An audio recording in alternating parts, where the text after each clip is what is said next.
Hey everybody, thank you for being here tonight. My name is Brian Eufinger. I am one of the two co-founders of Edison Prep. My wife Sylvia is the other one. We do these parent meetings a couple times a year. We also record one roughly every May because we know sometimes spouses or kids can't make it because of schedule stuff.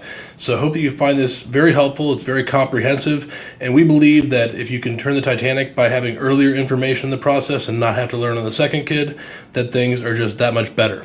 So let's dive right in and talk about this. What all of our topics for today. So we're going to talk about the components of the college process, how things have changed post-COVID. It's quite radical. This is version 100 roughly of this deck, and most of the changes, even though we've done it for 14 years, have been in the past just 3 years due to all the changes post-COVID. The importance of taking hard classes and GPA, what the alphabet soup of the SAT, PSAT, etc. are and why they matter, how they're used, why prepare for standardized tests, also how the test scores impact not just getting in, but also the cost of college and merit aid, and a little bit about what we do. Now, we do have live sessions. We constantly update this slide deck and do it 6 or 7 times a year, plus at various PTSA meetings around town. But all of the dates for the live sessions are always at edisonprep.com/info session, and you can sign up for any of them. They're always already posted through July of 2025, and we're recording this here in May of 2024. So a little bit about us, our story. We're very passionate about what we do. My wife and I both had creepily similar life stories. Hopefully nobody talks about ACT scores on first dates. So we didn't even realize until a year and a half into dating that we both were the same person. We both grew up broke, and college was expensive when we were in high school. It's a lot more expensive now. Our alma mater is literally 268% as expensive now as then. And I graduated this millennium, so I'm not super old. So either getting to better colleges or saving money or both. Everyone likes at least one of those things. And typically, the average person in America does not spend nearly enough time working on GPA stuff, test score stuff. The parents who tend to attend this type meeting are not the average person. So yes, a lot of your students are hard workers. A lot of people that come to the meetings are already signed up for prep and have a great GPA. So we're going to go over all of it tonight. But I do approach this entire meeting from a place of gratitude because I'm not an athlete. My dad climbed telephone poles for a living and said, find a way to pay for these fancy colleges that you're enamored with, because otherwise local you down the street is good enough. He's like, because I'd rather see a lot of things than you pick up $100,000 of student loans you can't put down for 20 years. And so, it's a valid point. And so, our background, so we've been tutoring. My first client was my high school girlfriend, but here in Atlanta, we've been tutoring for 14 years. So we've had 23,000 plus students since Edison Prep was founded in 2010. And we have a small team that has over 120,000 hours of experience. Now, when the words test optional first became a thing, my mom was freaking out. And so I told her, Mom, it's not real. I've been in the corporate world. I was a corporate management consultant for a decade before we started this company. I'm like, it's not real. But if it is real, I have a lot of other ideas. It'll be fine. And so for the first 12 years, it was just my wife and I. And then it turned into a quick thing where we were filling up 9 months in advance because parents half of parents never believed it in the first place because they'd been in a cubicle before and understood doublespeak. And the other half who found out the hard way and they paid 5-6 figures more for a college they weren't thrilled with. And so, yes, we had no choice but to grow because demand has mushroomed, ironically, because of test, air quotes, optional, not optional. And of course, as we're recording this, a bunch of schools have gone back and will continue to go back each month as we go. Now, we believe in hard work and gratitude. I tell kids I quit JV tennis. JV, not varsity, because I had 5 APs. I had marching band, I had everything, and I just had too much on my plate to study for SAT, ACT, etc. So I quit JV tennis, got back 200-something hours, and I could lie to you and say I spent all those hours doing SAT, ACT. I spent about a third of those hours doing it. And so I will never make more money per hour than I did studying for the SAT and ACT, so coach wasn't too broken up. I was JV, not varsity, but 1/3 of one sport for one season, it is not a 2-hour miracle to study for these tests, but all the stuff that moms who listen to this parent meeting have been on various Facebook groups online for college stuff, and there's other moms who say, my kids studied for 3,000 hours. I own every released test since Bill Clinton was president for the ACT. You could do all of them. You shouldn't, but you could in less than half of what one sport would take for one season. Even our happiest people study very, very, very much smaller amounts than that. So not a 2-hour miracle, just a small part of high school. Get in, get out, get done is the healthy attitude. And both my wife and I paid for all of college via these tests. So again, we approach this whole place from a place of gratitude. We are also nerds. We still take the test each year, and our kids get a kick out of it. And I've gotten back-to-back 36s, five perfect scores in all. Sylvia always beats me on the SAT since she teaches all of our group SAT classes and I teach the ACT ones. So we're nerds. Now, why we do this presentation is, like I said, because college is so different. The admit rates are wildly different. The costs are different. Who gets APs and what's the normal number of APs and how and why? All that's changed. Early action versus early decision was not a really big deal when most parents in this presentation were in high school. So there's a lot of things that have been changing. Now, why the two tests cover what they cover is what you do in school is you read, write, do math, and you do data analysis. And the nomenclature is a little bit different, but essentially it's the exact same thing. You do reading, writing, math, and data analysis for the SAT and ACT, just packaged differently. Now, there is so much misunderstanding around what a good score is for the SAT versus ACT. So SAT is out of 1,600, and the average is about a 530 on each section. Whereas the ACT, they average the 4 sections of English, math, reading, and science, and it's out of 36, with the 19.5 being the average. Now, what really happens in school lunchrooms and orchestra concerts is lots and lots of fibbing. We tutor so many boyfriend-girlfriend pairs where girlfriend walks in and says, Michael is so excited about his 31, and scores are confidential, so I can't say anything, but Michael has nowhere near a 31, and girlfriend is actually starting off higher than Michael ended, and I can't say any of that. So it is not about gossip. It is about self-esteem. So if your student is watching this with you, go give them a hug, sitting there on the couch, and say, see, I told you so-and-so probably doesn't have a 33, because you're right, they probably don't. So just focus on your own scores. You're all going to scatter to a million different colleges, but that is a stressful part of the process because people keep thinking it's just about academic content on the test. It's academic content, it's stamina, it's stress because you think certain people have better scores than you. They might not. All that. So knowing the whole context of this game is important. Now, the curve is so weird because for being a 1,600-point test, no, it's not. Because randomly guessing would get you almost halfway up the curve. 700 something usually. And they save the entire top 300 points just for the top 10% of America. So most people, 2/3 of people who go to college, 4-year residential colleges, are in that small little red box of just a few 300 points in the middle. So if your student can change their score, study, and change their score by 100 or more points, tear up your old college list and start over. Because schools that have an average of 1030 versus 1130 versus 1230 versus 1330 bear no resemblance to each other at all. 100 points changes the whole category.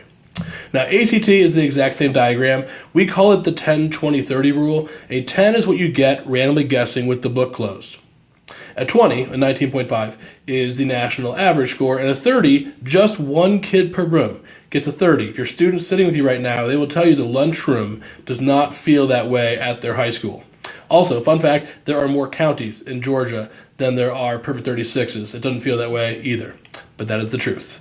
Now, why you prep for these tests? You can change your SAT, ACT score. Here I am. I'm old. If my credit card clears, is the College Board happy to have my money? So you can take as many times as you want.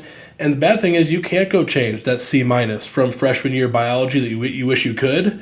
Now, the SAT, ACT is the second most important factor for most colleges and should be. You spend 4 years earning your GPA / taking hard classes, and then in this case, you have the SAT and ACT. Now, it is the only even factor across all schools, and that's why it's useful for admissions officers. Now, it is also a sliding scale. We had someone who was the salutatorian of their school, ton of APs, etc., get into Georgia Tech with a score that was 7 points lower than their early action average. We also had her boyfriend, because irony is fun, who had a perfect 36 in the ACT and had a GPA of I played a couple sports too many, who didn't even get waitlisted. He just got flat denied. And so it is a sliding scale, but GPA is number one. Now, what is important is the messaging you hear online, especially in these parent Facebook groups for college, is, quote, the SAT and ACT are the most stressful part of the high school process. It's a free country. They can believe that if they want to. It is just 180 degrees the opposite. You know why? Because what terrifies me is the person who, before they get to me for doing prep, already has 9 Cs. It's over. Like, you don't need me. Go spend money on a college counselor, because 9 Cs just takes, most of the colleges in America off the table. You don't need good SAT scores or ACT scores at all, or any at all. So that's why. if your student is smart but a worrier, we have so many of those as a company. You can take this test as many times as you want. You can even Google how to delete an ACT score. You can. You can't for SAT. But colleges don't really care that much. They will let you submit your best scores and count the stuff that's going to make them look good in the rankings. So it doesn't really matter. So if your student knows that, it makes things less stressful and more about what they know, not about being stressed. Now, I have assembled a group of people that watch this video that are the only students whose parents, whose students did not cheat their way through COVID cyber school. But all of their friends, just so you know, did 1,000,000%. So there's inflated GPAs, there's people who got a 99 in geometry in 8th grade but have no clue how to do geometry. COVID definitely has some impacts, some learning loss, some shenanigans. So now that we're back in real school, we need to rectify any holes that might exist in your students' knowledge during those times that they were remote. But yeah, that'll mostly flush itself out this next year or two, as we know. Now, grade inflation trends. So grade inflation is commonly talked about. It's not new news, but people don't understand the magnitude of the news. The feds compel the collection of this data. It's called from the HERI study, the HERI study. And so you look at the grade inflation, what's been happening, and it's basically just, I'll see if I can move the image here. It is just in the last year gone up 10% of the one COVID year. So it's now 80.6% of people who graduate and go to 4-year residential colleges had an A+, A, or A- average. So A, like I have friends, C's were a thing in the 90s. They are no longer a thing. So keeping C's away as much as possible is the number one thing, and keeping B's to as small of a factor as possible is key. Now, parents might think I'm doing my job. I know what a 3.5 means. What a 3.5 meant in the late 90s or mid 90s means nothing compared to today. Now, you look at this graph compared to this next graph right here. That's ACT scores. So for the first time since I was born, I'm 42, the average is now below 20. It always hovered pretty much just 20.1, 20.4, etc.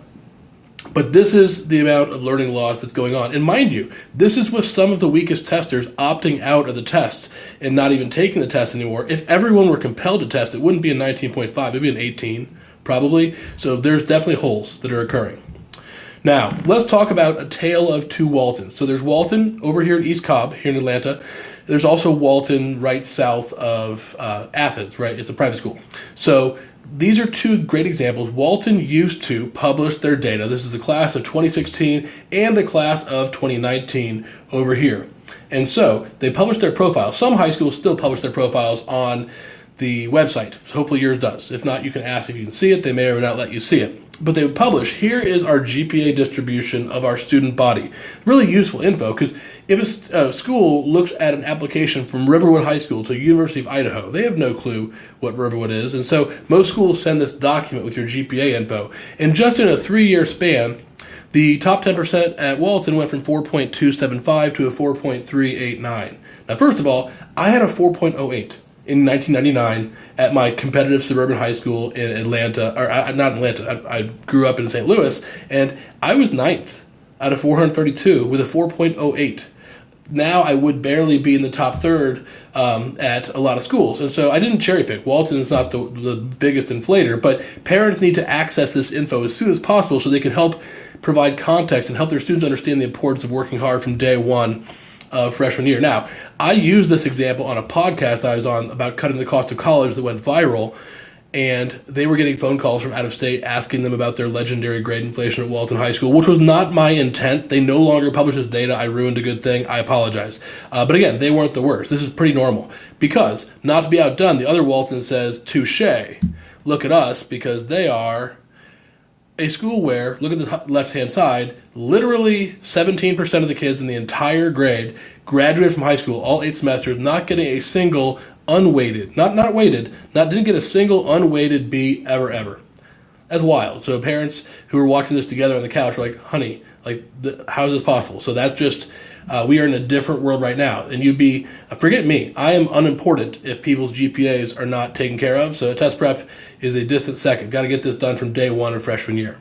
Now, people talk about grade inflation, whatever. No one, to my knowledge, really talks that much, or as much as they should, about grade compression. So you're watching this video, other people aren't. It's a zero-sum game. It is a competition at your high school, even though the schools say, no, it's not. Yes, it is. They cannot take every single kid. If Amherst only has 480 people per grade, and a third of them are gone already because of athletes. They have like 5 people per state get to go there who are not athletes. So yeah, there's competition at your school. So what if, look at this school on the left-hand side right here. So does that mean that literally that middle box, that only 6.5% separates the top 25 from the bottom 25% at this school? It's a local school here in Atlanta. We pull about 70 students a year from. We have a good data on them. And so yeah, that's their official data they send to colleges. Wow. So if junior year, when your student made varsity for the first time, is taking more APs than ever, has a boyfriend or a girlfriend, is doing SAT, ACT, they're really busy junior year. Stay on them and make sure that they push through, because if they push through and go up 3% while their lazy friend goes down 3%, oh my goodness, I just jumped over half the student body. It is that tiny of a range. And look at that orange arrow. You can't make this stuff up. It's real. I screenshotted it for a reason because I know this. We have never had a student from that high school ever. We've tutored 1,000 kids from that high school. Never has a student ever gotten lower than a 79 at that high school. I have plenty of friends in high school that had 75, 71s. And so it's important to stay on them because, yes, not a single kid lower than 79, the end. Now, UGA has a great admissions blog. David Graves is underpaid and overworked, and he's an awesome dude. He responds to all the comments. But when he posted this, I know this because we tutor 550 kids a year plus who get into UGA. We have great data. But I knew it, but he posted it, screenshot. Because yes, of the kids who got in to the early action in November 2020, mind you, that's pre-COVID inflation, 92% of the semester grades were A's, 8% B's, and almost no C, D, F. So we call it the one-hand rule for UGA purposes. If you can keep on the first 6 semesters your number of B's in core classes, not band or PE, on one hand, there's fewer surprises than if you need 2 hands or 2 hands plus a foot, etc., because that's just where the data is. Now, because of all the stuff I just showed you as context to lay the foundation for the rest of the slides, that's why we do free mock tests every weekend, in person, online, etc., to help people decide SAT versus ACT. And so we pull from a skewed slice of Atlanta and other schools and other cities that are pretty competitive. And so parents are confused, like, what the heck? My kid has this GPA. How do they get such a low test score? So let's think about it. What if at Riverwood High School someone has a 3.7? Probably about a top 45% GPA, or at Walton, or at Dunwoody, or at St. Pius, or wherever. So a top 45% score is a 22 on the ACT, or 1120 on the SAT. That might be about what they expect they're going to get. And so that's indeed what happens, even at a skewed higher slice that we pull from. One person per weekend typically gets a cold 30 or a cold 1400. That's after studying and super scoring and work and all that. So you get there eventually, but not cold. Now, the biggest change in education this millennium period, as we know, is ChatGPT. There's an admissions professional who's widely regarded, Terry Crawford, who did a study. He convened a bunch of people that are admissions readers with centuries of experience, basically. And he basically gave them half of the essays that were fake by ChatGPT, half were real people that got admitted to his school, and had these seasoned admissions readers try to read it. And guess which was which? They were actually slightly worse than guessing, like flipping a coin. So and that was ChatGPT 3. They already have version 4 out, etc. So the essay, a key component, is kind of getting on the iffy stages. And that's not me saying that. That's Duke. That's other schools privately, Duke publicly. Duke came out and said, yeah, we're not giving the essays a score anymore because we are just no longer assuming the essay is actually an accurate reflection of the student's writing ability or written by them or etc. So that is why if you were expecting your essay to save those oopses in the GPA, that was never the case, but it's definitely no longer the case, not in a world with GPT. Now, I love that parents who watched this parent meeting are now old enough that I can use this slide. Billy Madison is not the most exciting movie in the world, but if you've seen this movie, the joke here is if you want to be a winner, go play dodgeball against 6-year-olds. You'll probably win. So the thing is, we all have to pretend in polite company that high schools are remotely created equal, or even the same species for that matter. Why the SAT and ACT are useful is, for lack of a better way to say it, they're a BS detector. They are basically, a 4.9 and a 13 on the ACT. That's interesting, because if these tests didn't exist, why would anyone want to go to a competitive school? You want to go to a terrible school and be valedictorian of Sadville High rather than get your butt kicked at a really fancy, rigorous school. So if you are, and many of our students are, at really competitive schools, you should be thankful that those exist. So it's a useful barometer. Now, let's talk about the admissions process. It is hard.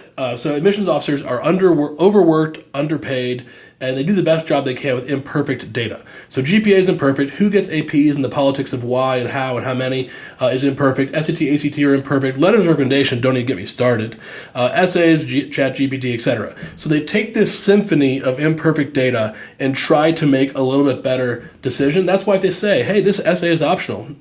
No, it's not. These tests are optional. No, it's not. Like, give them the more data you can to shine versus being lazy on that optional essay, etc. Now, the big 5 numbers when you're applying to school, you have GPA, number of AP classes, IB classes, dual enrollment classes, SAT, ACT. Those big 5 numbers, think of that as the entree on your plate. That entree is going to make that 80% of your equation. Or at places like Auburn that just ditched the essay a couple years ago, they don't even try to pretend. You are in Microsoft Excel algorithm of how many APs, GPA plus test scores. It's how they make 35,000 decisions in like a week. So keeping that entree solid, the 20% at most schools is the garnish, is the essays, the activities, the other stuff, etc. is the other 20%. So get that entree strong, that big 5 strong, and keep it strong from day one of high school. Now, this is not my opinion. NACAC is the National Association of College Admissions Counselors. So if you look at when they do a survey from time to time, hey, what do you think is really important? The top 4 things are always grades in all courses, grades in hard courses, strength of curriculum, AP, IB, dual enrollment, and SAT, ACT. Put differently, numbers, and numbers are the most important things. And it makes sense because they're drowning in applications due to the Common App. And so whatever filters and sifting they can do. If you're Stetson Bennett, did your application get read? No, it did not. If you have 17 Cs and you apply to NYU, did your application get read? Of course it did not. Now, many of our students are on that bubble where their stuff will get looked at, but until your core is of a sufficient quality, I have my high doubts. I have friends that will be off the record telling me things. And in the admissions world, not every application gets read. We all know this. UCLA had 178,000 applications for a freshman class of under 6,000. So it is what it is. Now, when this happened, I was in a tutoring session. My phone started blowing up. I was like, what's going on? I went to go screenshot, paused my session, went to go screenshot because privately, for many years, admissions deans, people, officers that I'm friends with at various schools have told me privately, but don't you dare quote me, but Emory's dean has just had it. He's awesome. What a blunt dude, an honest dude. He just came out in Inside Higher Ed, which is the Wall Street Journal for our industry, and he just said, we are not trusting, frankly, of GPA these days. It doesn't match the stuff that we see, etc. And then he followed by saying, therefore, going forward, Emory's admissions office is weighing external assessment, things like APs, SAT, ACT, more heavily than GPA. First human in history to say that publicly. I hope his mortgage is paid off, etc. He's still there as far as I know. But I admire his bravery. Good for him, because he says the same stuff that people said, don't quote me, since we started this company. We all know this, because GPA, if you have that compressed range, how do you tell when 80% of the class is falling that tiny range? It becomes who took more APs and what they get on those APs and what are their test scores. It's the only thing where there's a lot of room for variation. Now, so what do? Notice how all the years get great grades every year and avoid senioritis. Now, if a student tries to tutor with us really early, we say go away. Second semester, sophomore year, it'd be great if kids who are in Algebra 2 could take a mock test of each test so they could decide SAT versus ACT before they scatter to summer camp or other obligations. But no tutoring should happen until after sophomore year is over for 99% of kids. Now, the importance of AP classes. I actually like how things have been evolving. When I was in high school, it was political, and maybe only 7 kids had 6 APs by graduation at my competitive suburban high school in St. Louis. Now, the average number of APs at a lot of schools, like at Georgia, the average person took over 8 APs. It's 9.5 in 2023. Now, hold on. That is by graduation, and that's that's AP and IB and dual enrollment, all of it. Now, here's the thing. Don't be scared. You're going to read stuff online. If your school, there are still some schools that are a little paternalistic and more protective on the granting of APs. If your school only makes it possible by graduation to even take 5, they're not going to punish you. That's where that profile comes into play. So if you do have ridiculous grades and good scores and took the max APs possible at your school, you won't be punished.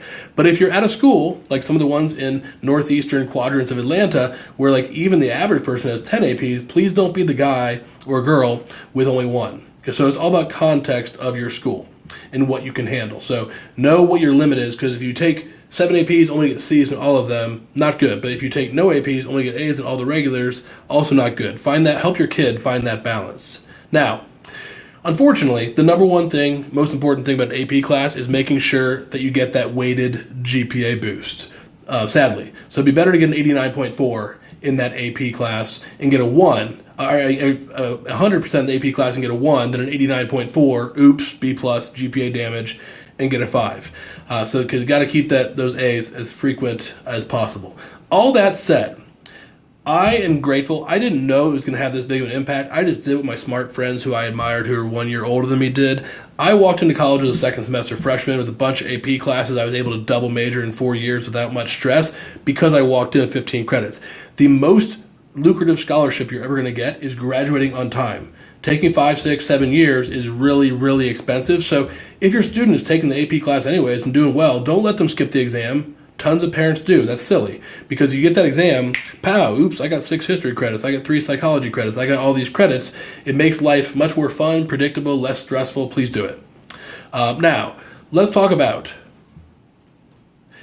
admissions officers, like I mentioned earlier, are drowning. If I were ever appointed as Secretary of Education for the U.S., my first day in office, I would go to the president and be like, can you please let me do one thing?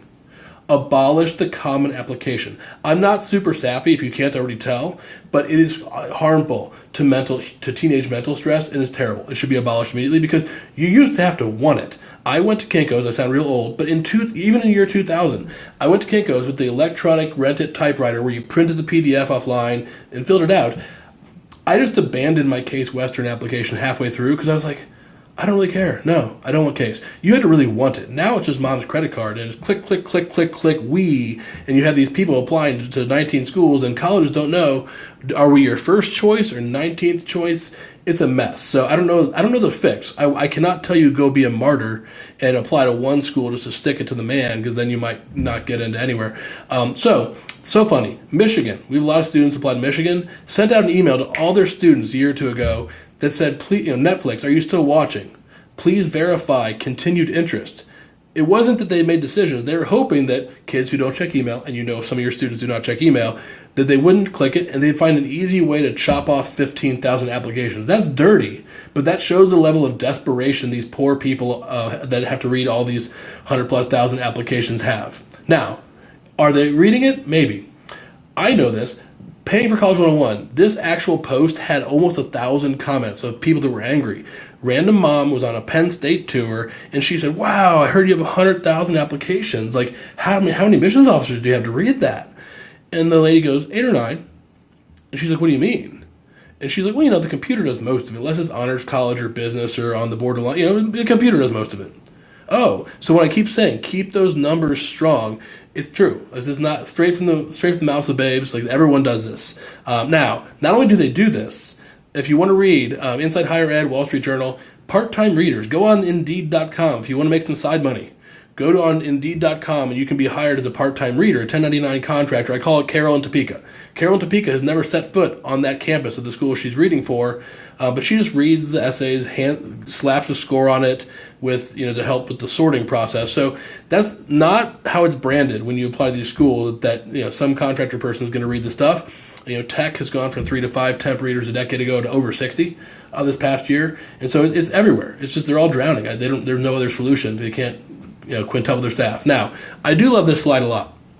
So early decision is where when you apply to early decision, it's binding. They admit you go. The end. So financial implications, whatever they give you, they give you.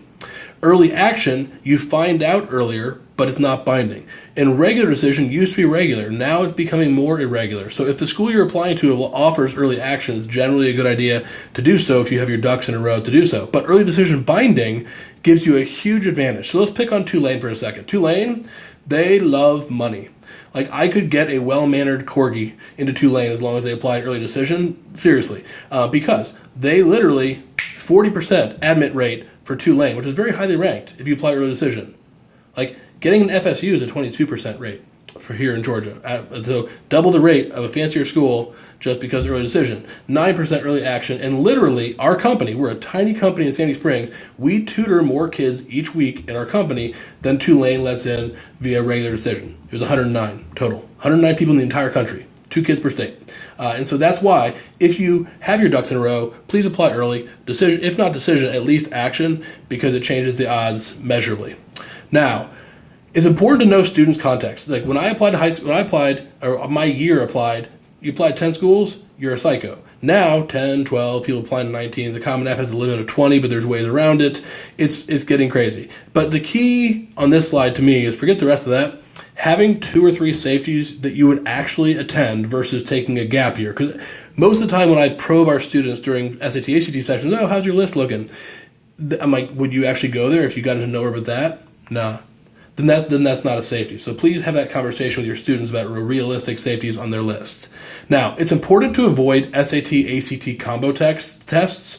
They are a pox on our industry, and the larger the company, the more likely to use it. I get it. It's convenient. It's great marketing. It's whiz-bang, gets it done so you can get in and go start selling to people. It is unethical and wrong. Full stop. The SAT, ACT spend $2 million plus per test writing each test, and they have people that are far better at math than I will ever hope to be, calibrating all the difficulty levels and the scoring. And so, so Bob in Chicago is not going to write a random 45-minute test to simulate what otherwise would take almost 6 hours to take both full-length real tests is bad. So if your school offers these, or if you're part of your PTSA and you offer them as a fundraiser, stop it. Stop hurting kids. Because it's so sad. Because here's what happens. Like, you can take a real test offline, print it, offline, Khan Academy, SAT, ACT website for free, and see what your scores are. Use those instead. Because here's what happens. I have a student from Weber a couple of years ago, and his mom swore up and down to me that he totally took a real full-length ACT. That was a lie. And so I met with him. He said he had a 22, and I met with him in the session, and he just felt real smart. And I paused our tutoring for a week and said, I don't know what's up, but you're going to come take a mock at my office because I don't believe this. And so it was a fake test, come to find out. And the percentages, you get 92% right on the fake test, 26. 92% right on a real test, 34. That might be how the tutoring company that's not the best in the world, is a very large one, makes their average ACT score improvement of 5 or 6, because literally he had a 28. They told him he had a 22. And so please don't let this happen to your student, either real tests or get out. And so we do mocks as a public service, online, in person, virtual. We also have an anytime mock test tool where it's literally a cartoon looking version of me proctoring the mock test. So if you have a crazy schedule, you can take one any day, anytime, any reason, and we grade it for you. We already posted everything all the way through July of 2025, and they are real tests. So that's important to us to offer that. Now, what's funny, one of the funniest phone calls I ever had, I got a call from 11 Live News, and so I was I've been perceived as a guy who has lots of data about why test optional is a lie. So, do you want to do a story? I'm like, sure. I don't know how they got my name, but they called me, and I've actually spoken. I'm considered one of the foremost experts on test optional in the entire country because it's my pet hobby. I collect the very, very few morsels of data they drip out because most schools won't release it. And I got to speak at Clemson at a education conference about the topic, so I know what I'm talking about when it comes to test optional. And I keep track of all of it on our website, actually, www.edisonprep.com/test optional, or it's easy to find under the resources menu. If there's anyone that is skeptical around you, or you've been trying to convince your coworker that it's not real, just have them watch that link. It's an abbreviated version of the talk I did at Clemson, but it's real data and it's real interesting. So let's have some fun. Let's talk about some test optional highlights. So Rick Clark, who used to be the head of admissions at Georgia Tech, he's now gotten promoted to an even bigger position there. He's a cool guy. He's certainly no fan of standardized testing, for sure. And so even Rick is sick of it. Like, he's like, guys, it would be great if colleges actually would release all the data of who submitted scores and not, what the admit rate was and not, and all this. We do not live in an ideal world because most of them do not release the data whatsoever. It is what it is. So it's frustrating for everyone, even those who aren't super huge fans of tests. Now, test optional, it's key that you read the fine print.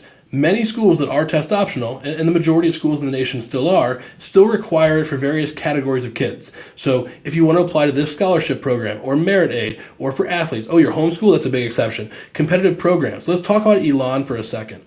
This past fall, there was a girl who went on a tour at Elon. We tutored her boyfriend, come to find out. And so she was on a tour, and luckily for her, some other lady on the tour asked, so you guys are test optional here at Elon, right? And this girl, mind you, was a senior. It was Columbus Day weekend touring. She had never so much as taken a mock test, much less a real test of the SAT, ACT. And the tour guide goes, well, mostly. Not if you're homeschooled or if you want nursing or some of these other programs. Well, she wanted nursing. And so she started panicking, texted her boyfriend, hey, who's that guy you worked with? She came and took a mock. I will not say what her score was, but we dragged her kicking and screaming just barely across the line. She's going to be a nurse. It's going to work out. But that's so sad. Her mom was furious. Her mom was like getting biblical. She's like, this is dishonest, these people. You just got to, not you, not parents, kids. They're the ones going to college. It's on them to do the research and the fine print in 8-point font, reading who's actually allowed or you're allowed to do it. Let's mention Alabama. Alabama, not the hardest school in the world to get into. But plenty of people, the entire merit aid grid of who gets giant up to $112,000 discounts or a full ride is based pretty much purely on your test scores. And so if not getting in, it's the price tag that changes. So lots of surprises that happen. So happy for Elon girl. Now, there's degrees of test optional. So how many students, mind you, this is data from the class of 2021 when COVID was still semi a thing at a lot of places. It's obviously gotten much better, higher percentages since then. But you look at it, look at my arm. This is the Pacific Coast. If the school you're looking at is in a state that touches the Pacific Ocean, is it probably test optional and they mean it? Yes. It's a whole different world out there, like test optional, shoes optional, hacky sack, mandatory. So if you look at most of this list where the fewest people submitted the data, Pepperdine, Washington, Arizona, it's pretty much out there. So if your whole list is schools out there, please don't call me. Like you don't even bother testing. You're good. You're good to go as long as you know your list won't change. But the more prestigious of a school you're looking at, 5 out of the 8 Ivies just went back in the past 3 months, and then a bunch, Texas and just tons of other schools have gone back. The more prestigious or the more that you're not touching the Pacific Ocean is pretty darn mandatory. My friend Brooke, who runs a great YouTube channel, Super Tutor TV, her intern did a big survey of all the schools, and of the top 60 or so schools, again, this is 3 years ago when COVID was still a thing and test sites were hard to find, even during the heart of COVID, 66 to 93% of the applicants at those 60 schools still sent in scores. So if you look at the right-hand column, so places like Michigan, who is still test optional, but 86% of kids sent in their scores. So unless you were the quarterback or specials category, etc., it pretty much you got to send scores. Now, there is context. I admire Pittsburgh. Pittsburgh is so honest and great for doing this. So few schools do. They're the only one in the entire nation, to my knowledge. So look at this. They say if you're applying to arts and sciences, 54% test optional. But if you want nursing, no, 11%. So thinking back to the Elon, there's a common thread here. Like things like nursing, engineering, business, things that are more numbery. Yes, they're more likely to really, really want scores versus art. If you're majoring art history, it's probably fine. So that context really depends at the schools you're looking at. And that's those that admit by school or by major. Some schools like Georgia don't admit by major. Now, there's a spectrum of test optional. So just these past 3 months, things have been crazy since January 2024. So 5 out of the 8 Ivy League schools are back to mandatory, including Cornell, who went from test blind, couldn't use it at all, straight past test optional all the way back to test mandatory. All the military academies, Tennessee, Georgia, Florida. And what's important is we're recording here in May 2024. They just announced that the next 4 competitive schools. It was always Georgia, GCSU, and Georgia Tech that were mandatory, but now you have Augusta and Kennesaw and Georgia State and Georgia Southern. So at least from suburban Atlanta, the people that call my phone, every school, all 7 of the schools that anybody would actually apply to in the entire state of Georgia out of the 26 in the system are now test required, starting with the class of 2026, so make sure your student knows that if so. Now, there's also, Purdue's proud of themselves. They coined the term test expected, which they expect to test. So they're technically test optional, but 97% of the kids that got admitted via early action sent scores. So again, they expect it. Then there's also, let's look at Duke. Duke is test required with rare exceptions. So you add up those two numbers, 47 plus 46, 93% of the kids at Duke sent scores. 7% is, like I said, special categories, athletes, that one kid from North Dakota, so they can have all 50 states, Brian Kemp's son, other things. So not Sarah from Alpharetta, let's put it that way. And so that is context. Now LSU, you just got to laugh because 13 plus 87 totally adds to 100%, and they are also a school that is test optional.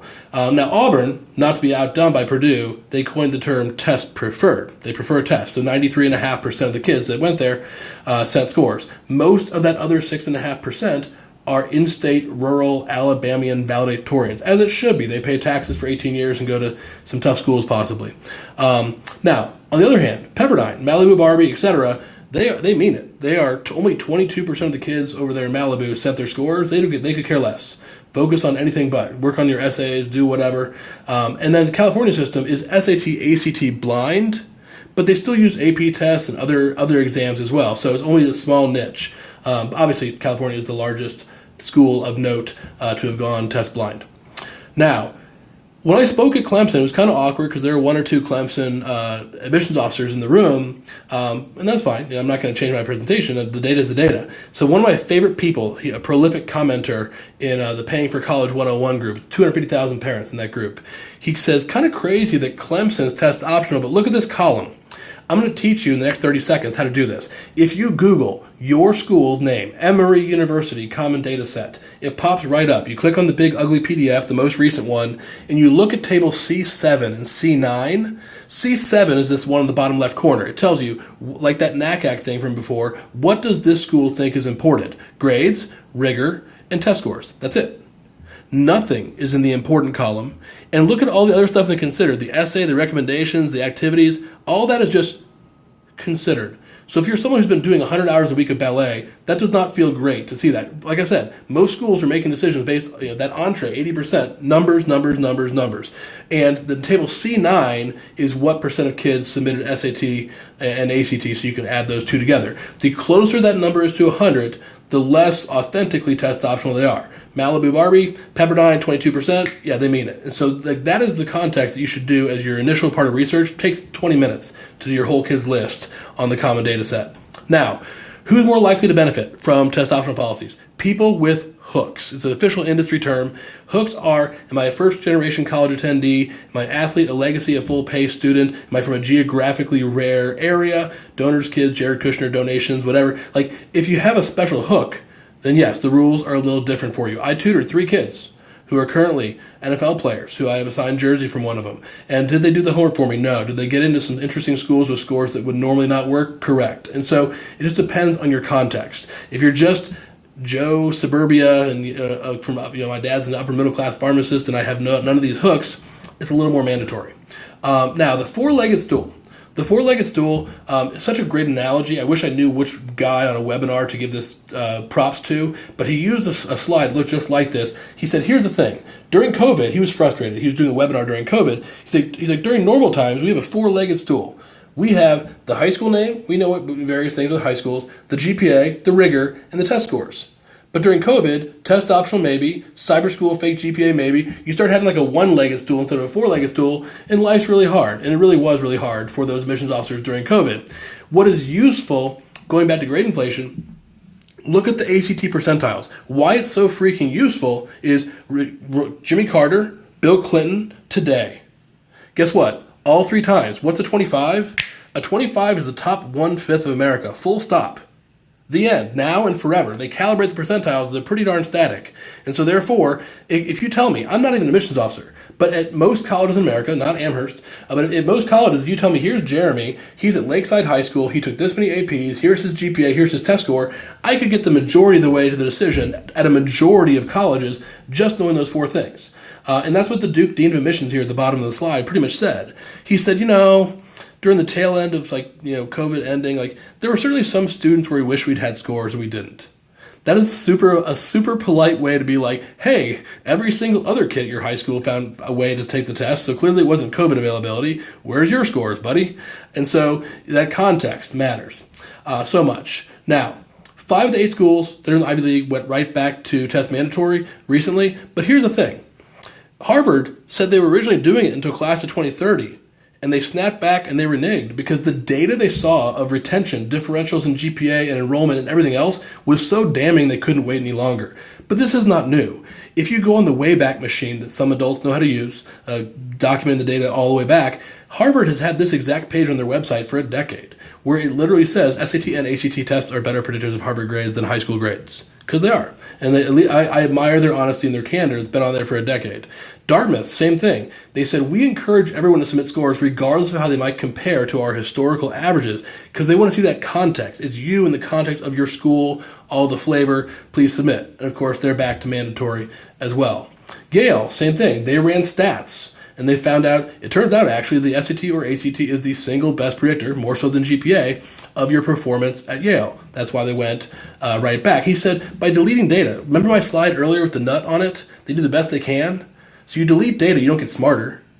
By deleting data, you lose things. And so that's why they went right back as well. Now Brown, to be clear, they're the last school that I personally thought of Ivy League schools would go back to mandatory. So my friend who made the joke, he's like, they like their hippies, but they like smart hippies. And so that was his joke, not mine. And so, yeah, they said, yeah, we did the same stats that Yale did and find out, yes, it is the single biggest predictor of who does well at Brown. Now, we don't have to go through all these, Cornell, et cetera. If you want a great webpage. My friend David, he has an amazing screenshot-filled webpage. If you Googled the word selectively test optional, he's the first link on Google. But if you're curious about schools that are competitive but not Ivy League, he has more that are right on there. Now, let's talk UT Austin. They're a big, all those were private schools. UT Austin's public, and they went back 2 months ago to mandatory. They did a retrospective study. Good on them, because let's just look at the data and see did people perform who are test optional and not. Test optional applicants literally earned a college GPA 0.86 points lower than those who sent scores. Now, to be clear, remember my old data? Like no one actually has a 2.5 anymore, barely a 3.0. So isn't that the entire range? And I mean, you hate laughing, but like that's why they snap right back because they're like, holy cow. And yeah, people who were test optional applicants were 55% more likely to be on probation under 2.0 and or not come back or make it back the next semester. So that's why they went back. Now, when I spoke at Clemson, it's a shame I can't use this. I understand why he said I can't. But there's this guy waiting for me afterwards in the hallway who said, hey, great presentation, man. Give a second to chat. So we talked shop about test optional stuff. He is the bad guy at his university where he keeps agitating, how can we get back to test mandatory? And I found out why. Because he talked to me, I told him about some of the pro bono boot camps that our company teaches in South Georgia and some other places and that he thought were neat. And he's like, exactly. And this is almost a quote, verbatim, because as soon as he did it, I said, can I record this and can I attribute this to you? He said, I will say it again and you can record it, but I have a mortgage. And so we settled on, I can name that he is in the ACC. That's as far as we get. But what he said was, he's like, if you're teaching one of your rural boot camps or your pro bono boot camps in South Georgia, and there's some kid with a 26 ACT where the school average is a 16, I want to see those scores, even if, air quotes, some Facebook group tells you you're not supposed to submit it unless it's a 28, N-O. Like, that kid's getting in because the context, when they're at a school where one kid out of 700 will get a 25, much less a 26, yeah, like, that kid's getting a chance, and he'll probably be just fine at that school. That is why a lot of similar versions of this were quoted in the Dartmouth data when they went back and other schools when they went back. It makes total sense. I see it in my rural boot camps. Now, Auburn. Auburn is a great school where a lot of people who think I don't quite pull off Georgia, let's go to Auburn. It used to be a bigger gap. Now Auburn has closed that gap and it's nipping on those heels. So what happened was, you know my sense of humor by now. I paid one of my students who had a Fulton County teacher work day. I knew they were going to go and tour Auburn. I texted them, would you like to make $50 for 5 minutes of work? And they texted back, I'm listening. I said, I want you to be a paparazzi, take some pictures, and I want to plant your dad in the front row, good audio, voice memo. And I wanted to say the following. I wanted to ask, what's the admit rate for Auburn with scores and without scores for out of state? And so this is what he said. And it's kind of soft, so I'll play it and hopefully it comes through great. More in-state that was accepted test optional than out-of-state. I would say it's closer to 10% for in-state, probably closer to somewhere between 5 and 7% for out-of-state. Okay. Thank you. So closer to an admit rate of 5 to 7% for out-of-state. 7,000 students into COVID at our company. We have not had a single person get into Auburn without scores who's not a recruited athlete. I like gambling, and so I actually offered $400, $200 for the person who got in, and $200 as a finder's fee to our students. I would hold up dollar bills, and still nobody could find it. Believe me, they tried because they would like some money, but I still can't find. It's not meant for people other than athletes or people that live in the state of Alabama. So anyways, so the good news is if you do submit scores, it's a coin flip, 50% admission rate for those who submit scores. It's just a 5 to 7% for those who don't. Now, one important thing is, what if your kid is not applying to Harvard and doesn't really care to study for these tests? At least make them take the test cold, because every summer Facebook erupts with angry parents who didn't know, but you said it's optional for admission, but if you don't have scores to submit, there's these punishment tests where, oh, come to Kennesaw University here and take a math placement, English placement exam, and if you don't do well enough, then you have to take a remedial class that can not count for graduation and delays graduation and causes all kinds of stuff. So at least take it, even if you truly don't study whatsoever. Now, let's talk about Indiana. One nice thing in the college admission process is certainty, because there are so few certain things anymore. Let's talk about Indiana. The Kelley Business School is the crown jewel of Indiana. It's 99.9% of anybody who attends that university from outside of the state of Indiana is making a beeline for the crown jewel right there. And it's really hard to get into because of that, because they're amazing. But there's a thing where you look at these 4 questions. If you can say yes to the following things, GPA, test score, this and that, then yes, you get in as a direct admit to Kelley. That certainty is valuable. Now, merit aid grids. I'm so jealous. When I was in high school, I'm a hypocrite because I said don't apply to a lot of schools, but I was broke. I needed to make sure I got some money. I applied to 19 schools in 1999, which made me not my counselor's favorite friend. But I needed to make sure I had money. I got into 18 out of the 19 schools I applied to, but the amount of merit aid was wildly different. Now, we are in such a better world for your kid. Now, hundreds of schools publish these grids, GPA going one way, test scores going the other, where they promise you XYZ dollars off the top if you have this score. This is Arizona's old grid. Mizzou has one, Alabama has one, Tennessee has one, lots of schools have them. And so you can almost do backwards math. Look at the red box. I had 2 twins in Alpharetta I tutored that were at that 14,000 number. They had a 3.8 something and a 25. And I showed their mom why they needed to quit their job at Panera. They both worked at Panera. $9 an hour. And I showed the mom they're missing 78 questions. I need them to miss just 32. If so, you get an extra $11,000 times twins, 2 times 4 years, $88,000 of post-tax money for essentially cutting the wrong answers from 70-something to 30-something. And so yes, they quit their job at Panera. And mom, her idea, not mine, great idea by the way, mom said, yes, you're quitting Panera. And yes, it's going to cost you a couple bucks, but here's the deal. If you get to that light blue box, I will pay for sororities. And if you don't, ...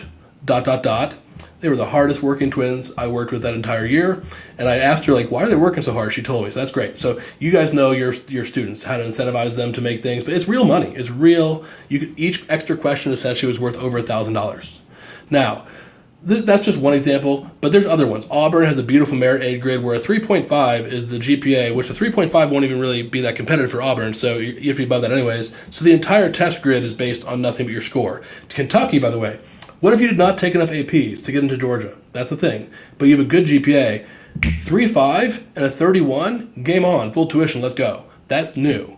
That is not a very well-known thing, but it's around now. And there's other ones. Tennessee has one. I could go through this all day. There's a bunch of these. Now, I'm recording this in May of 2024. By Labor Day, there's a new website that I registered that's going to pop up, the public service, I'm giving back, and it's called meritaidgrids.org, where I have a college intern that I'm spending my own money because it's the right thing to do. I'm grateful that this all got paid for, that I pay for college for these tests, where they're harvesting all this data from great places, and we're going to put it in an easily searchable website and just give it out to the world, because college is expensive and getting more so. So check that out, meritaidgrids.com. It'll be Labor Day-ish 2024. Now, let's talk about Bradley Danielson. He is not a real person. It's an email address that I registered, a fake Gmail address a long time ago. Does not exist. If I email a college, they will not respond to me. But if Bradley does, or Bradley's dad does, rather, they respond because yay. And so anyways, I use it for mystery shopping and various purposes. And what I did was, when test optional first became a thing, now first of all, I just talked about all these things, about test optional and how do you decide, etc. There's all these rules that don't believe any blunt rule. It is a combination of rules. If you're above the 75th percentile, obviously you send it. If you're above the median, obviously you send it. If you're in the middle 50% range, truthfully, obviously you send it. If you're below the middle 50, it depends. If you're below the middle 50, but it's a school like Michigan and you're just barely below it, and 87% of kids send, yes, probably so. Malibu, Pepperdine, etc., probably not. And so that common data set is the missing piece you don't see discussed on Facebook when you're trying to decide, should I submit or not? Because when you get into this data, it has to be paired with the reality of this next piece.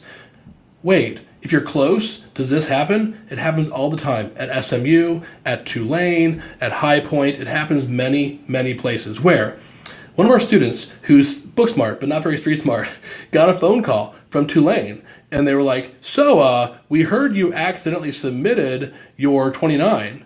And she had worked so hard to pull her score from a 19 to a 29. And she's like, no, I submitted my 29. And she didn't get it. And the guy goes, so I heard you accidentally submitted your 29. And finally her mom nudged her, and she's like, why, yes, I did. And so she applied early decision. Yay, lots of money. They're getting full price, full paying client, whatever. So this kind of stuff makes, if you were ever on the borderline of thinking, should I submit or not? I probably shouldn't. You probably should, because things like that can happen, and you combine that with common data set. It is what it is. I don't know what else to say about that slide.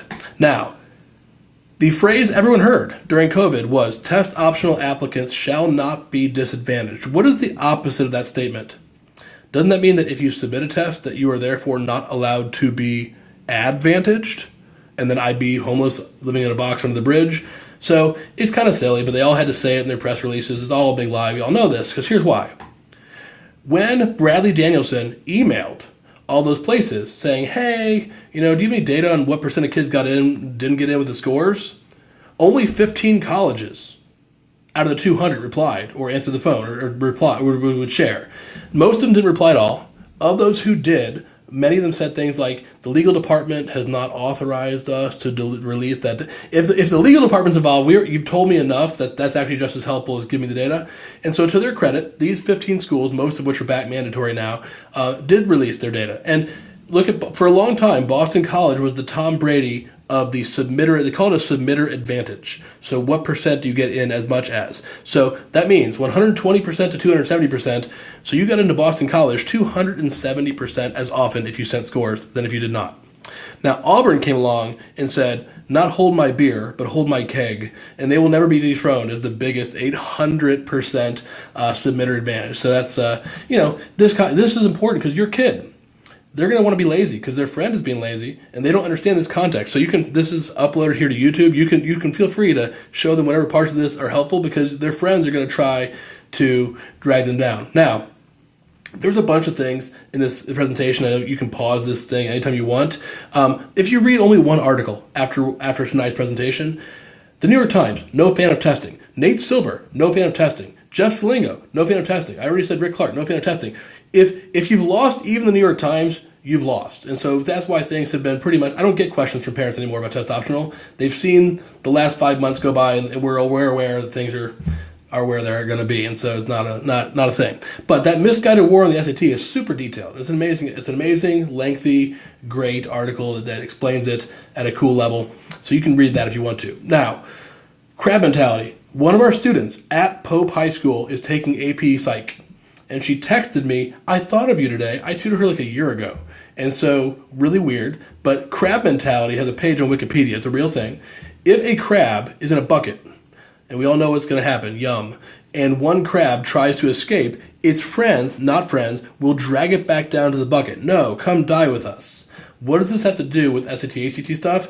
Your students' friends are going to be the crabs in this analogy that are going to try to drag your student down and get into worse schools or cost you merit aid money. So tell your students, show this to them, and explain it to them, no, it depends on context of is it real or not. And so that's hilarious that she thought of me, so I'm glad she did that because I'd never heard of this topic before, but good for her. So it's a perfect analogy for what other kids who get jealous or wonder why you're studying because so-and-so is test optional.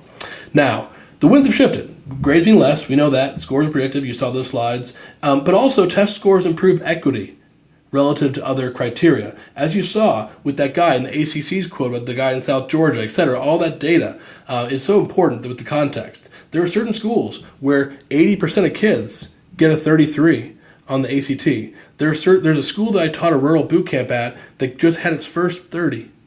First one ever since the school was built right around Vietnam. And so that's the context that having a blunt rules do nobody any good. Don't submit unless it's a this. That's a dumb rule.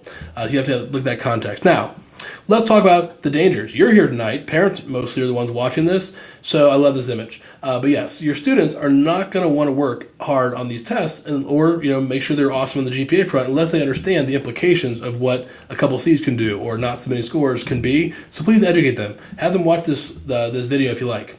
Now, so what should your student do? So class of 2026 and beyond, if you can demonstrate interest with a real visit or a virtual visit or getting on their mailing list or emailing questions about certain programs, please do. If your offered APs can handle it, please do. If you can get good test scores, please do. If you're about to do an Eagle or Girl Scout Gold Award and finish it, please do. In an era of TikTok, think what it says to do any project such as Eagle or Girl Scout Gold Award. That level of initiative tells me everything. So that is a big deal, or just things like that in general. If you have some big accomplishment you're on the doorstep of, please go ahead and finish it. Now, the analogy I use with test scores and grades is your grades is like your 4 years of game film in college, whereas the ACT, SAT is like the NFL Combine, whereas it's a standard set of assessments, bench press, jumping jacks, all that stuff. So look at me. Sadly, could I have almost been an offensive lineman at my very, very Division III college that won one game all 4 years I was there? Yes. But Division I, not so much. So it's, again, it's all about, that's why it's useful as that BS detector I talked about earlier. Now, when parents ask, how many hours should my kids study for the test? I run a tutoring company. You might think I'd say 1 million. The answer is it depends. There's no need for overkill or underkill, but it's way less than you think. Because think back to where we started today. I spent 1/3 of one tennis season studying for this test. That's enough. If I could get everyone to spend 1/3 of one sport for one season, I would be investigated for some sort of fraud because the scores popping out of our company would just be too crazy. I'm not, unfortunately, thinking that's probably going to happen because TikTok, Xbox, sports, other things. But if you can just make it a mini sport, our students who have the most emojis on test score release day, where they're like, oh my God, I can't believe, They did the same thing, 2-digit number of studying, not 3 digits, like 60, 90 hours all in. For the people that are the psychos that did that, if you can even do half of that, you would surprise yourself what you can accomplish. Now, David Graves from before runs the admissions blog at UGA. Such a mic drop moment where he basically says, extracurriculars are just that, extra. Like, once that curricular foundation, that 80% entree is solid, then the garnish matters, but don't forget the entree, because the entree is the entree. This is straight from the mouths of people making decisions. And, I'm not from here. Again, I'm from Missouri, so I have no dog in this fight, haha. But every year, UGA's data just marches slowly forward. Nothing radical. Just over time, it melts and gets to a higher spot. Now, what's important is, look at the bottom of the slide. The bottom, don't get scared. Your student might want to not even try if they don't understand how to read this. Is the average at UGA at 1419 for early action? Yes. But are there 500 honors college applicants for every one Todd Gurley? Yes. And so that average is tugged upwards. And then 1365 is regular. But wait, is the valedictorian of Westminster applying to UGA? Yes. Are they going there? No. But they're pulling that average up. So of those who matriculate and enroll, it's even lower. And because you can superscore, you can mix your best SAT reading from one day, best math from another day, and that's why in my professional opinion, I've been around a long time, is the average single day score walking around Athens probably a 1300? Sure. But it doesn't feel that way. So if your student starts off, I have an 1140, I have no chance. No. You are 160 points away from probably what the average single day person there has. You got this. So understanding that's important. Now, speaking of which, the most visited page on our website, people from all 50 states, and apparently a lot of people in Poland, no clue why, visit the site. EdisonPrep.com/UGA is what I should charge for it, but I don't. It's just great data going back longitudinally for over a decade. Here's the data. Here's how things have changed. Therefore, what? It's just free college counseling. Anyone who cares about UGA would be silly to not read that full page, top to bottom. Please share with any friend you have that is looking at UGA. Now, early action before I mentioned versus early decision. There's a financial difference, binding difference. You look at UGA, class of 2022, they had a 41% admit rate for early, 42% for regular. So you just found out earlier. It's kind of nice. If you're ready to go, please do, since they give away about 60% of the spots via early action. It's kind of fun to know versus have to wait and see. But Penn or Duke or Vandy, a lot of these schools that do early decision, you can literally triple your odds. 5% versus 18% is just by applying early decision. It's a huge freaking difference. Now, there's the half of America that cares about these tests and the other half that does not care. That's fine. They can keep not caring. The half that does care is working harder than ever. Why? Because like we talked about, if GPA, there's no range of GPA anymore, it's all compressed. This is one of the few ways, aside from taking more APs than your friends do, to stand out academically. Now, therefore, they have to keep making the test harder each year. We revise our book every 6 to 9 months. We've never printed the same batch twice because our students are our best spies. They give us great feedback. Test went well except for this one thing. Then we add it to the book. So do not buy any book from Barnes & Noble that has been released more than 18 months ago, because even them, they often reprint the same one and hope no one notices. So you got to use fresh material if you're looking for top scores. And we live in a state, because of the Zell Miller Scholarship, where Tech has crazy scores, Georgia has crazy scores, except Merit A requires very high scores, etc. Now, these are our babies, our 2 books that we revise each year. So we keep revising it. We'll be on version 3 for the new digital SAT by the end of the year. Now, our philosophy, why, how we're different. If we can't help you, we're a small team. We're a small, I call it SWAT team of a little over a dozen people here in Sandy Springs, and tutor people virtually and all of it in 22 states and things. But if we can't help you because maybe you need Monday nights at this one specific time, we can't accommodate you, don't just go to one of the big shops. There are only about 30 people in Georgia that do this full time. Most of us are friends. Like 5 of us went and got lazy dog lunch the other week. So if we can't help you, there's a mom who's at exit 15 up on Highway 400, the McFarland. McFarland is McFar. And so her kid's a new driver. I get it. There's plenty of fish in the sea. I said, I get it. You're really far up there. There's this one guy in Canton. He is just the one, the only one. So here, go call him. And so that's fine. So, but please let us help you. Or if you're about to get a C in French, I don't speak French. I know a French tutor because GPA is sacred. So just ask us. We've been around for forever, and we're always happy to help. It takes a village. But why we've stayed small is it's really hard to find talented people. Our team of 12 has literally 120,000 hours experience. The average tutor in Atlanta, first of all, is a college freshman undergrad who tutors for under 200 hours before quitting because it's just beer money. We've all been there. All of us started somewhere tutoring for Varsity Tutors or one of those places. And so that's why it's just important to ask hard questions, especially because my most recent student, before I recorded this video, most recent client inquiry was a kid who goes to Wesleyan and started off cold at a 32. But he's looking at places like MIT, like Duke Business, like WashU Business, Notre Dame Business. And so, he's going to need more than 32. He, with a 32, has a lot higher score than most of the tutors running around Atlanta that wish they knew how to score 32. There's not a lot of regulation in the industry. It's kind of messy. But why we grew, like I said, was because test optional had us filling up 9 months early, so we had no choice. Now, and we publish our data. We're nerds. We nerd out. As soon as each test comes out, we all digest it and do it all and talk shop, etc. So we publish our scores happily. So yes, we are nerds, and you get a fun letter from the CEO of the ACT if you get a 36, hand-signed, congratulating you on your ACTs. Now, this is my favorite slide in the entire deck, because my mom, who was so worried, Brian, you're so cynical. I think test optional is probably real. Are you worried? I'm like, no, it's fake. And so you can't even do anything other than laugh at this slide, and that slide is not even the full team because we've grown since then. So yes, tell your students it's real. Now, the thing is, and this is not being mean, if you don't want me to embarrass you, please pay your people appropriately. I don't think you can attract good people at the rates that all these other places pay. Glassdoor.com is an amazing site. Sunshine is the best disinfectant. Here's the real pay data for most of these big national firms. Most of these firms in this slide, just to be clear, the majority are owned by hedge funds. Not that that's just how these have been for a long time. And so the Chipotle on Roswell Road next to our office actually pays more than most of these places at Chipotle. So it's a mess. That's why please let me refer you to somebody else before you go to a big box shop. So we pay 200, 300, 400% more to our people, to our team, professionals, adults, college graduates than that, because I just don't think you can keep anybody good for less than that. Maybe I'm a fool and I'm just giving too much money away, but that's us. Now, we're also super big nerds. We teach, but we also are involved in the industry. So the National Test Prep Association is the good governance group for test prep organizations. And so we get to do great stuff. Continuing education, that's a picture of Sylvia and I with Janet Godwin, who's the CEO of the ACT. We are really deep in the trenches and cutting edge on everything. Now, the ACT stole my question. I'm not going to ask them for royalties, but they kind of stole it because I wrote that question back in 2013, and then a bunch of students after the test said, they stole your question. I'm like, what do you mean? And so, yes, the answer is 720. And so that the whole thing is, if you reverse engineer your curriculum from old tests, like we're going to luck into some stuff. And so that's why we wrote our own book, because the books at Barnes & Noble we are not a huge fan of.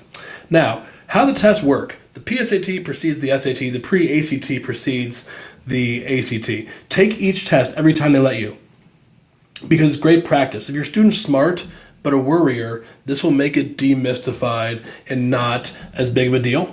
And make sure your kid is signed up, because some places you're opted in automatically, other places you have to pay $15 and pay it. Please do so. It is also the sole gateway into the National Merit Competition. Now here's the thing. Sadly, the main purpose of the PSAT nationwide, I'm not even kidding, is for unethical tutoring companies to sell PSAT tutoring to people who have no earthly chance of getting national merit scholars. I'm a former consultant. I love data a lot. We track data incessantly. Only one kid ever, 23,000 students who started tutoring in 2010, has ever had a cold PSAT of under 1,300 sophomore year, yet still gotten national merit semifinalist. Anything's possible, but is the juice worth the squeeze? So no, if you have an 1110, please stop. Do other things instead. On the other hand, if you were planning out your summer and you totally have a 1390 or something, it's a one-shot deal in October. Move some things around, because you should definitely make a run at it, because it's a big honor, and in some places it can be up to a full ride, the places that specialize. Fun fact, do University of Tulsa and Alabama both have far more national merit scholars than Harvard? Yes, because they literally give you a freaking full ride. And so that's a very tempting thing in an era where college is expensive. Now, and it's not just those two, there's a bunch. Now, let's talk about, it can feel like a conspiracy that all your friends, their highest scores are in English and reading on the ACT and lowest on math and science. That's because it's true. It's the ACT's test. They can do whatever they want. So they have philosophically, since even all the parents in this call have been, since you were in high school, they give out 200, 300, 400% more good scores on English and reading than math and science. That doesn't mean give up on math and science. It means get greedy. The foundation of any good ACT score is getting a really good English and reading score. Now, if your student's weird and is the 1% of people that's way higher on math and English cold, tell them that, or don't tell them that if that would make them cocky, but just know that they get to do a lot less homework than their friends, because English moves up with a stiff breeze, math takes work. Now, let's talk about, I love the Taco Bell slide, because ultimately, these two tests are like Taco Bell, in that every item at Taco Bell is the same 4 ingredients, just put together in different proportions and shapes and styles. That's the SAT and ACT. The SAT, because reading, math, grammar. ACT is speedier, but is more straightforward. Whereas the SAT is way more abstract, fancy, vocab, poetry, other things, just intellectually more abstract and highbrow stuff, but they give you way more time per question. So if you need that time, it might make a difference. If you can finish the ACT with no problem, then you're definitely an ACT kid. But the part that is not talked about enough, and my friends who are tutors think I'm crazy for focusing on this, it is such an important point that no one talks about, the cushion. The cushion makes a difference for certain people on the ACT. How many questions can you miss at the top? So you can miss, on recent tests, as many as 10 questions on the ACT, still get a perfect score. 10 questions wrong on the SAT would probably cost you 100 points already. So if your student is smart but careless, that's helpful. And you can miss as many as 40 questions and still get a 30. So if a kid is willing to study their butt off on either test, they're equally coachable. But if someone is maybe a big if for doing the homework, having that cushion at the top lets them get away with some things. So that's why Metro Atlanta is a majority. ACT has been for a long time, but we're fine.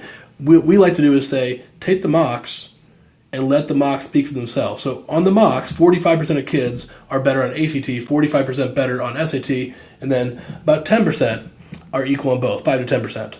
Now, what's happening is, since you and I were in high school, they're making the test way intellectually harder, but letting you miss fewer. There were only 89 people in America that got a perfect score the year I graduated from high school in 2000. There were 2,000 last year. Not because kids are smarter or harder working, we know they're not, but because you didn't get screwed by having one question wrong. Like, you were only allowed to miss 2 questions out of 215 when everyone in this call was in high school. Now you can miss up to 10. That's a lot different of a bar.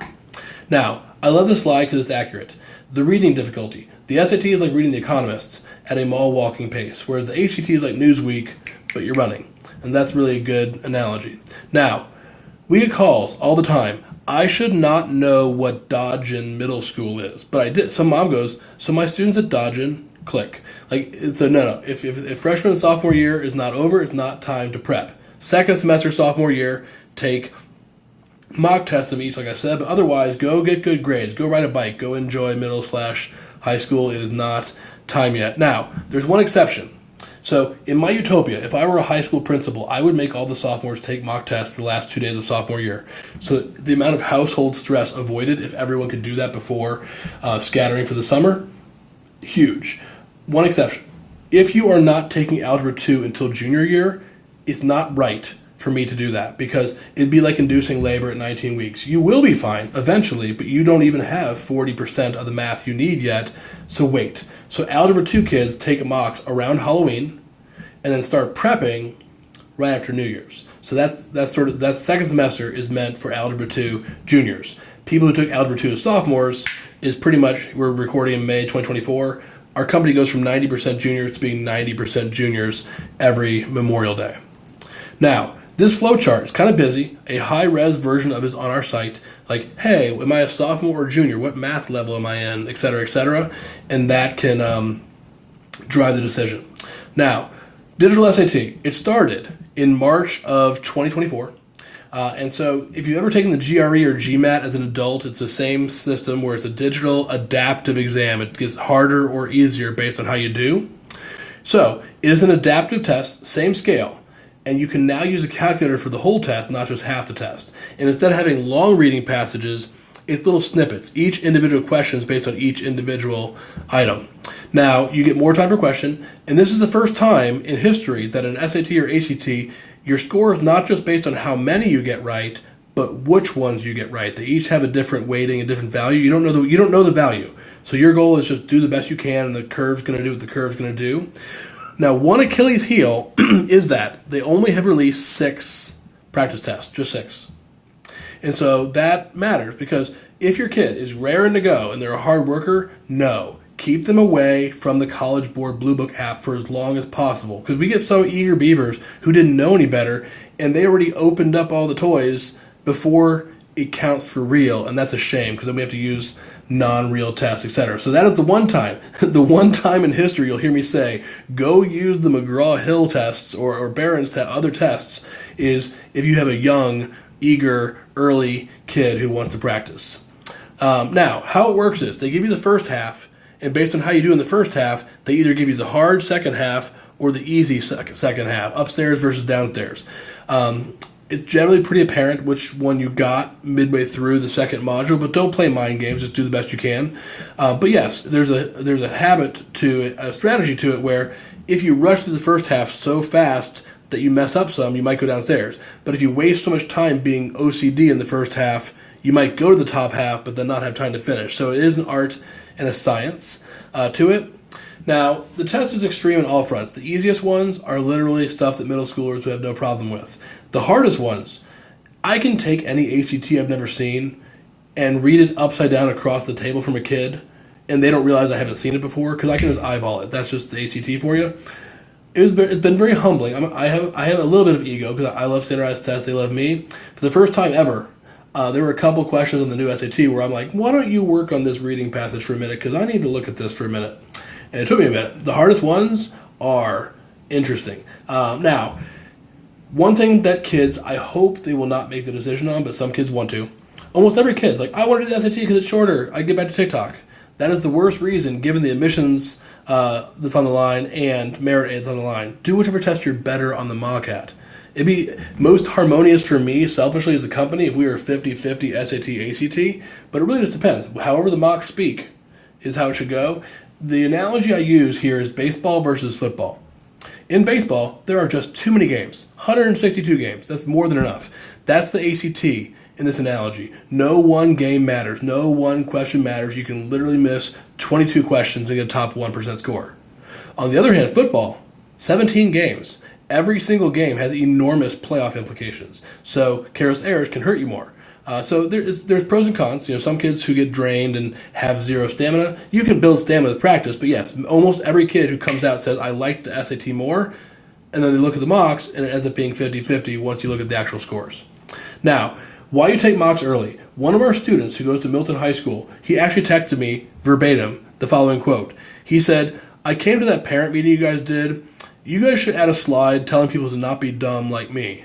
That's an actual quote because, let's be clear, he's not being recruited. He doesn't start on the football team, but because he plays football, he convinced himself, I'm too busy. I can't take the August, October, November, or December SAT. There goes 4 out of the 7 tests. And then, oops, plot twist, March SAT was during the governor's honors interviews. May SAT was during the AP exams. He had 4 of them. And he was already gone by the June SAT at Camp Thunderbird as a counselor. So given that the average kid takes it 2.5 times, he had to make some really rough decisions. And so yes, can be your example of what not to be. Most parents who watch this video, this parent meeting, are type A organizers that are on the front end of the whole, you're on the bleeding edge of your class, yet still, if you're an early planner, you might be right on time, or once you look at the swim meet schedule and all the different, prom is right here, oh wow, I really only have one good runway on my stronger test. I'm glad we took mock tests early and planned.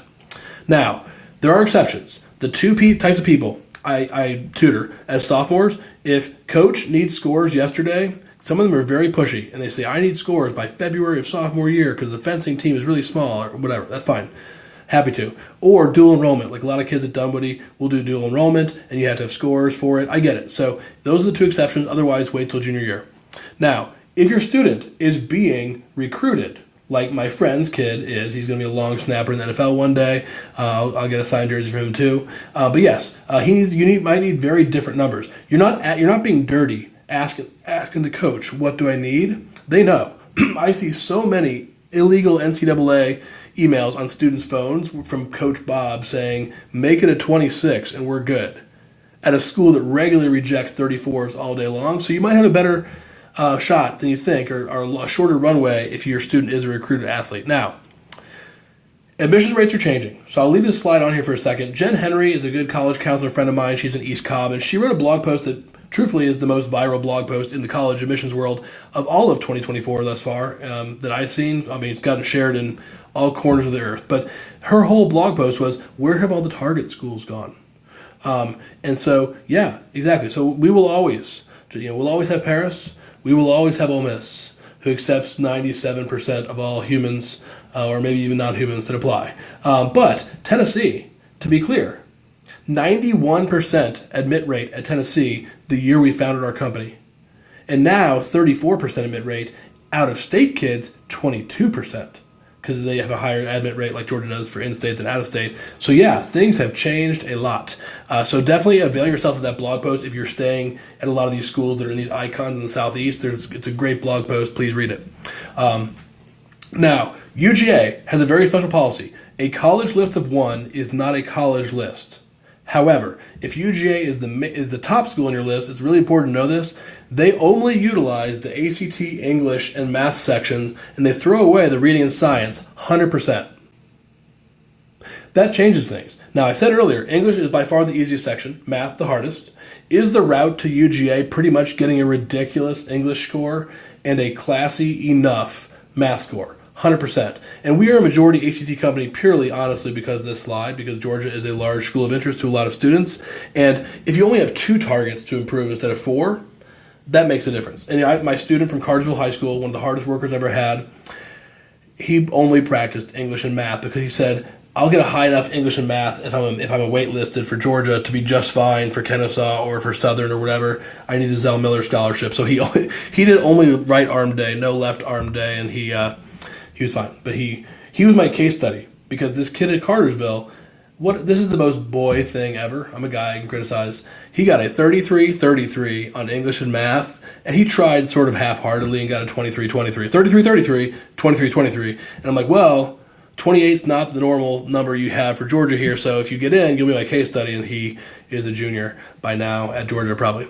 Now, let's talk about creating an ACT and SAT plan as an art and a science. I had 2 kids from Marist and their moms who were friends. They were friends, their moms were friends. Took mocks at our office. Same 2 days. They carpooled, I think. And so what happened was they got the exact same scores, but you can't even make this stuff up. They both got 1260s and 27s.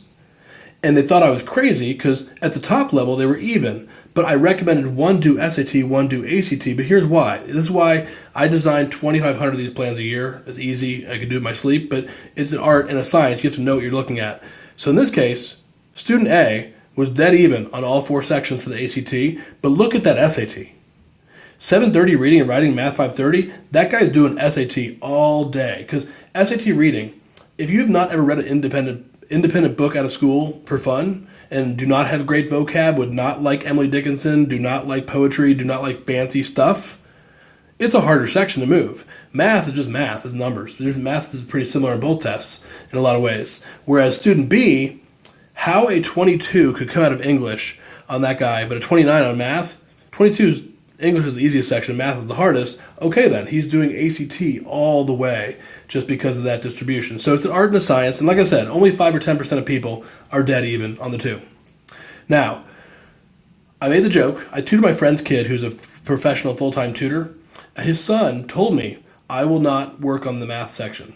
I said, what makes you think you can tell me that? He goes, because I'm the client. That is the rudest thing a student's ever said to me. And so I said, fine, we can do whatever you want. You are the client. And so imagine, now first of all, a 35 is a top 0.3% score. And be good enough for tech to apply to tech, you're fine. But if your whole identity, as his was I am math boy. He got a 36 on 3 sections and a 30 on math. We didn't work on it. And he was so angry. And so he self-studied and got a 35 in math. Not that he needed it, but I've been telling people he lived out the exact quote I've told people since 2010. It is easier to get a 36 on English or the other sections than even a 30 on math, because it's true. And so you push out all four, but know that math will come the slowest. Now, this is a gap analysis. Every student, the first session, we do this with them because hope and prayer is not a strategy. If mom says, try really hard, honey, it will not work. If you show them, hey, Jared, you have a 25 on English, you're missing 18 questions, can you please just fix 10? And you'll get a 32, a top 3% score, instead of a top 21% score. And then you can be done, and your mom will leave you alone. And then they have a better attitude about it. So that is how we start every conversation about prep and improvement. Now, it's also not just relevant for top students. And this is not about Harvard or Ivy League schools. It's about saving parents money and changing parents' retirement dates, truly. I like Clark Howard. I like saving money. I'm a product of someone who saved money on college myself, like I said. My realtor, you can tell how long ago this was based on, look at that iOS operating system right there. So her daughter got into some colleges locally that were Zell Miller eligible, and she did not want to live 2 miles away from mom's house, etc. And so she was lobbing Hail Marys, because if she could get a 34 on one day, then she got no questions asked, 88 grand off the top, and her mom could afford that. Her mom said, you get that, we'll make it work, otherwise you can stay in state. And so good for her. Like, good. I'm glad that she did that. That's, so few questions, an extra dozen or 2 questions, and she saved her mom that money. Now, parents as partners. It is critical to check in, trust but verify. That text at the top is a mom who smelled a rat. Correct. We post our homework publicly so parents can check in. This dog face right here, when students do private tutoring after having done the group class, in theory during the group class, all 6 tests should have been completed and reviewed and done. And when I open that green spiral, all too often at the first private session, that is the face I see. And that face means, I did go up 3 points from the class, but I didn't do any homework. And it's like, they know. It's like, you do realize if you went up that much doing no work, we wouldn't even be here. You would have just been done. Like, sorry. And so if you can make this so much better, if parents checked in 2 minutes a week, they would be shocked at what their kids can accomplish. So, or put differently, if Charles Schwab had a button called click here once a day will add $1,000 to your account, that's no different than this right here, given the merit aid that is on the line. It really isn't. Now, I'll skip this slide for right now because it's better in a live audience when I speak at PTSAs. Now, I'm an extrovert, if you couldn't tell. And so when we went fully virtual during COVID, I was not excited. Like, is this going to work? We had to get new technology and Zoom and everything else. Our averages went up 20% instantly. And here's why. We can annotate directly on our book and get through 20% more content. Everyone in the industry, myself included, was dumb and used dry erase markers prior to COVID. So the silver lining of COVID is we annotate, we have smart boards, we have Zoom, whether you're in person or virtual, and we can get through so much more content. I'm excited. So that is the silver lining of COVID. Now, it's important to design an appropriate plan for your goals because we always say many counselors out there, they're covering their butts. It's okay. I get it. It's a really hard job. They will say, take both tests just in case. It is hard enough to get kids to care about one test, much less 2. So it's better to be varsity in one sport than JV in 2. That's why you take the mocks and ride that stronger horse. So I get why they say it because they don't get blamed by parents, but it is not the right way to do it. Now, if you can be more honest and have a general sense of what genre of schools you're applying to, we can give you such better advice. So, say someone works really hard, goes from 22 to 27. That's top 40% versus top 13%. That's a big deal. But, I didn't tell you I want UGA. Well, that's not going to work. Versus, my top choice is LSU. The day at 27 does not work for LSU. I will be packing up some ammo and beef jerky and some other thing. You're fine. So, it's all about, again, no overkill, no underkill. It's just about what score do you need for the places that you're applying to. Now, we do always have to keep innovating. As the test keeps getting harder, I talk fast if you can't tell. There's so much to cover, we had to outsource some of it. So we now give kids an independent calculator class. It takes 2-3 hours to do. Your school makes them buy these expensive calculators, teaches them how to use none of it. And so it's a course we license and sell to school districts, but we also give it to all of our students for free because they've been using it forever, and they get mad, happy, but also mad because they really would have liked to use it during sophomore year math class, etc. So that's a neat thing. We always have to keep, because math is the hardest section, we just got to keep innovating and adding stuff. Like an auto grader tool that grades your students' homework for them. They can enter it, spits out a report for them. Lock screens to memorize the most important 8 math formulas, all kinds of stuff that we add there. Now, this I literally try not to duplicate, but I have to right here because if you mess up the front end, it's not good. So to repeat, in case you zoned out earlier, if you finish Algebra 2 as a sophomore, game on, prep whenever you want as soon as sophomore year is over. If you're in Geometry as a sophomore, Algebra 2 as a junior, you have to wait till second semester to prep. The national average kid takes it 2.5 times. 1 time is shockingly rare. 7 is weird. But 2, 3, 4, super normal. And in the end, if you're just dialing for dollars, who cares how many times you take it? You can just submit your scores, and like I said, you can even delete your ACT scores. Now, say that your spouse would not be interested in watching this whole video, or a friend of yours couldn't make it or is too busy. A good highlight, if your student is a sophomore or soon to be rising junior, edisonprep.com/sophomore, my friend, who's a graphic designer, best present, she gave me a Christmas present of distilling a lot of our advice for sophomores into a really pretty, like 6 or 8 page PDF that is at that URL if you go there. So it's a great, it's easily linked on our website or that direct URL as well. Now, this is why we use real tests. These ACTs are all within a few year span of each other. It is the closest to legal cheating you're ever going to get. And so, here we are. That's great. And so, and this is not stuff I came up with. Like most kids who are on Reddit, the stereotypical robotics team kids, they already are showing their other classmates, hey, on Reddit, all of these are here. And so it can feel great for a student who's smart but a worrier to see questions that feel very similar to ones they've seen before.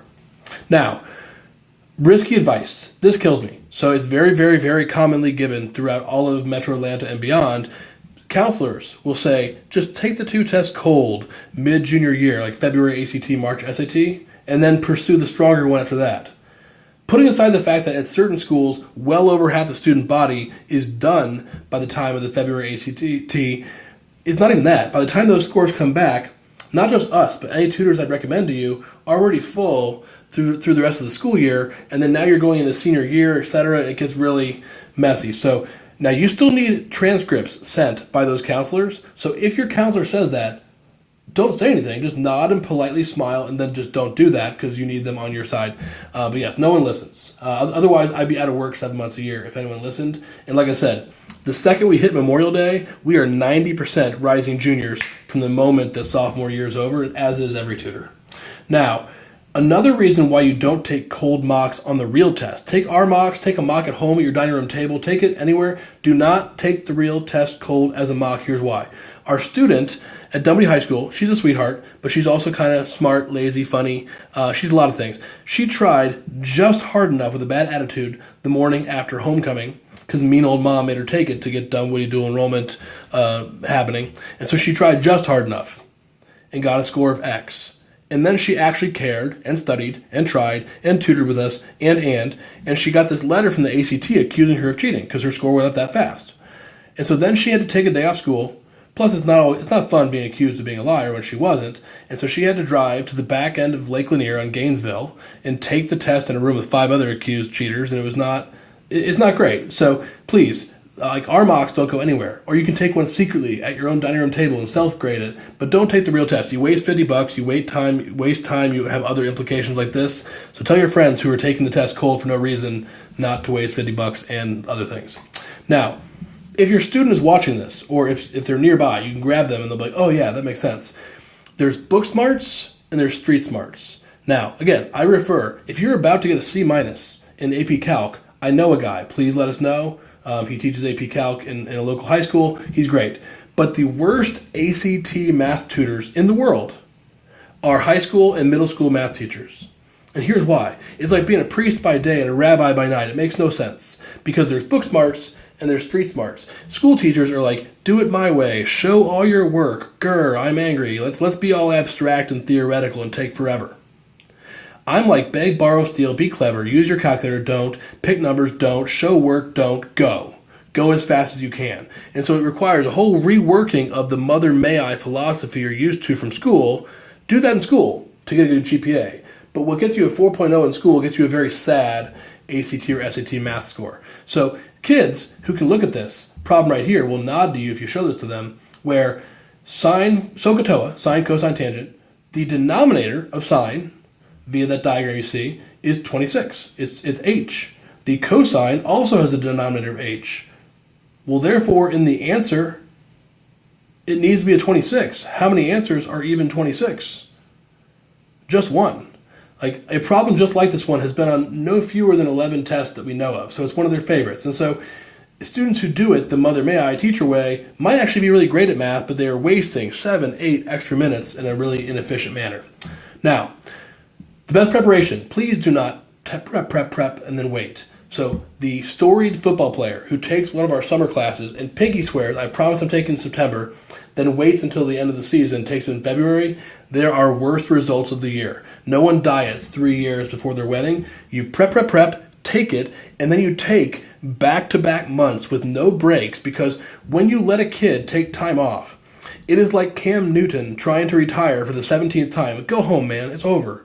And so if you let a kid take a 6-month break, the odds of them ever even getting back to their former score, much less exceeding it, we've seen 23,000 students. It may be 1 or 2, but it's simply not a thing. Or what happens is your kids just lower their expectations and they change their college list because they just want to be done. And so take it, momentum.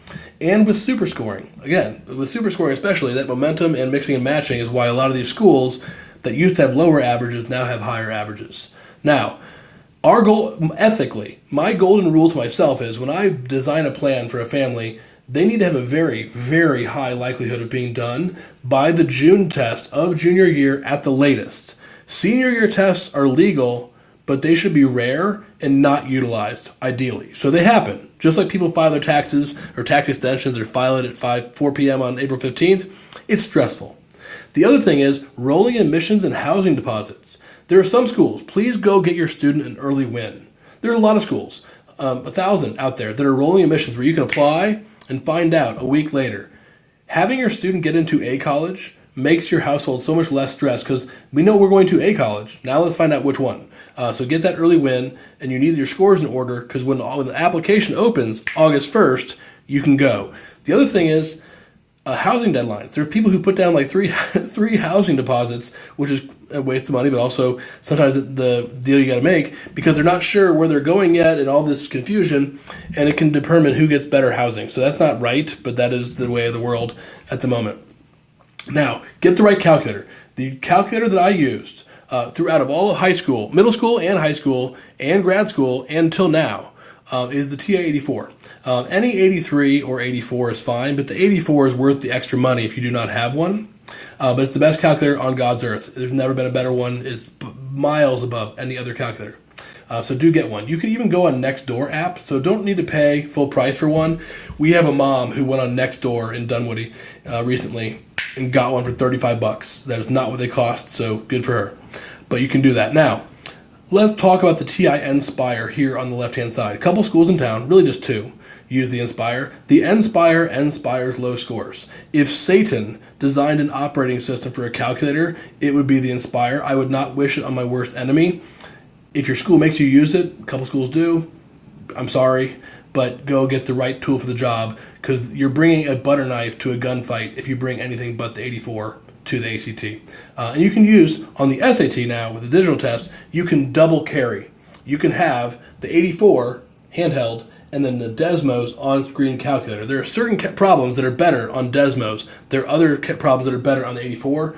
On the paper-based ACT, 84 is the one. Not only that, by the way, on the ACT, the TI Inspire CAS is physically illegal.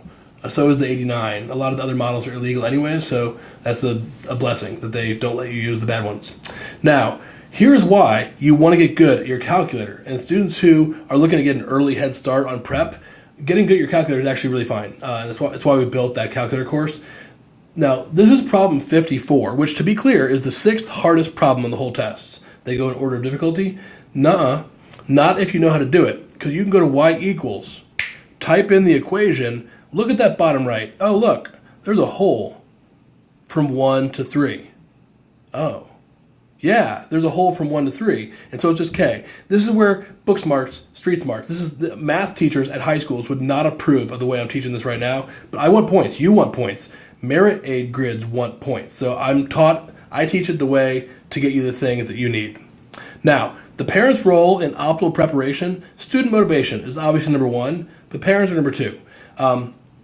If your student is very good at video games, you might be surprised at what their mocks are, because that same video game mentality of rapid reprioritization. I'm old. When I was in high school, we played StarCraft. But in StarCraft, so I'll use that analogy, where, you need to be doing 10 things at once, but you only have one mouse to click. And so, what should I do first? That same mentality of rapid reprioritization, what's worth my time versus what should I work on later, is actually really relevant. So I embrace that for those of you who have kids who are gamers, even if it is bad for your GPA. But you want to be striking a balance of helping them be confident and optimistic and being supportive, and also checking in to make sure homework happens, but also not being overbearing. So it's a good blend right there. And the other thing is, parents love to save a buck, and they will send scores blindly. When you sign up for the ACT, it'll say, or the SAT, do you want to send scores? It's free. What they don't say is, do you want to send scores blindly that can't be unsent?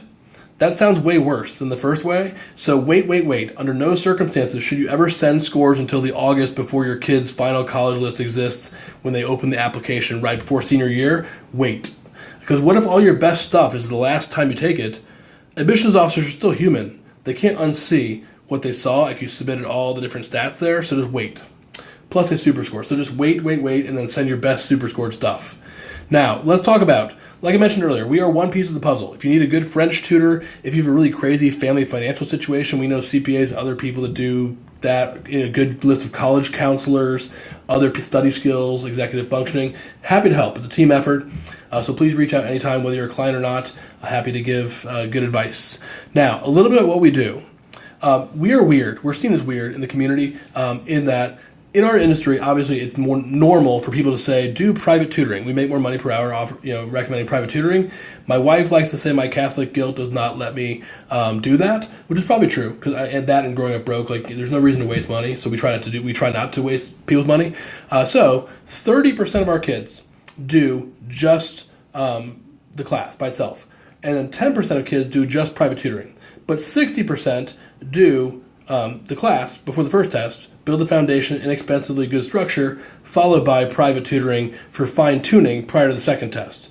The hybrid kids, ironically, spend about half as much but go up more than those who do pure private. We're indifferent. We're a small little team that the calendar fills up eventually, so whatever makes people happy is fine. But most of the people who do pure private is either personal preference, but more likely, I'm a ballerina 70 hours a week, so I have to do this one thing here. So either way is fine, but we try to fight the feeling that is out there in America that group classes are bad. Now, to be clear, we're proud of the fact that our founders teach the group classes. Most group classes get a bad name because they're taught by a random Oglethorpe college freshman who has never taught in front of a group of people before in their life. So they're often taught by inexperienced people. So we're proud. If you Stanley Kaplan is not out there teaching group classes. Jed Appleworth is not teaching group classes. The founders, that's important to us. I'm a good private tutor.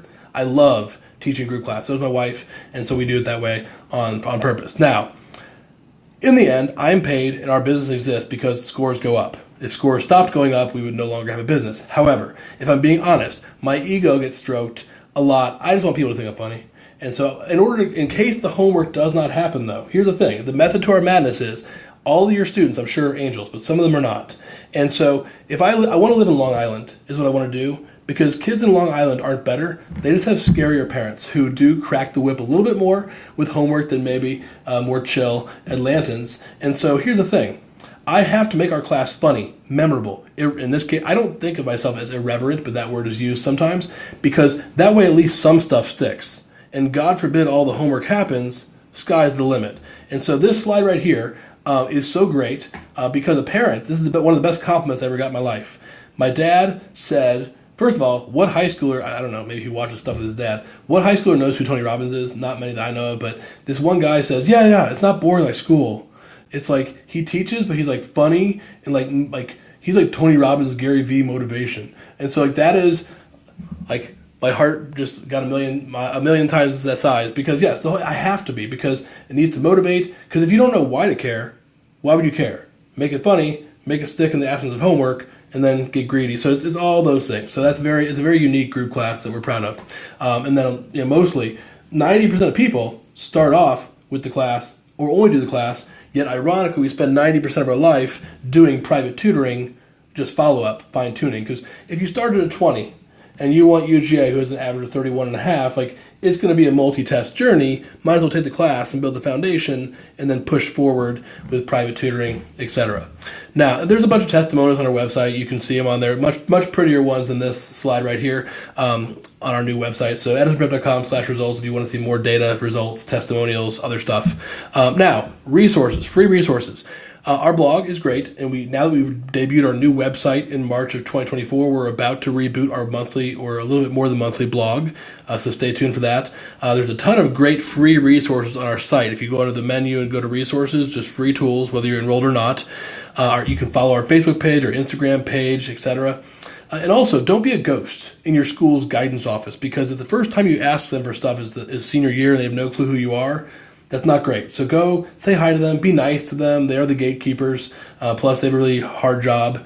And also, one last thing, if you are someone who cutting the cost of college is very, very important to your family, I was on that podcast I mentioned in the Walton slide earlier that had like 300,000 downloads.